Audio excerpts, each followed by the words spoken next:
Ciao a tutti ragazzi e benvenuti sul mio canale. Oggi siamo su FIFA 16 per fare il nostro primo pack opening.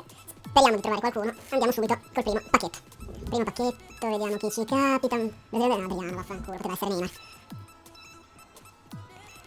Vediamo quanto vale, non varrà un cazzo ovviamente. 1800, 1200, 2000, non vale tanto. Proviamo a metterlo sui 1000, vediamo se qualcuno lo prenderà. Non lo so, 1003 dai, facciamo così. Dai, secondo pacchetto. Dai, Griezmann, portiere, sì, Rigo. Non malissimo, anche lui non varrà granché, scommetto. 1600, 1800, sì. Mettiamolo sui 1300, dai. Mi sa un po' altino così, proviamola. Dai, che cazzo sto fando bocchetti, ma dai, che palle.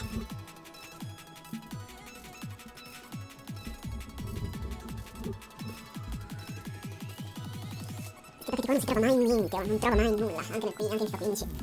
Furono pochi giocatori forti che trovai. Vediamo qua in questo, Chelsea, Ivanovic. Anche se da Chelsea ovviamente non varrà un cazzo perché è vecchietto, infatti non vale un cazzo. Mettiamo sui 1000 più o meno anche sto qua.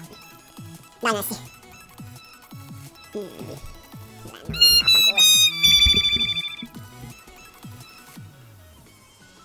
Vediamo se con Eric saremo più fortunati.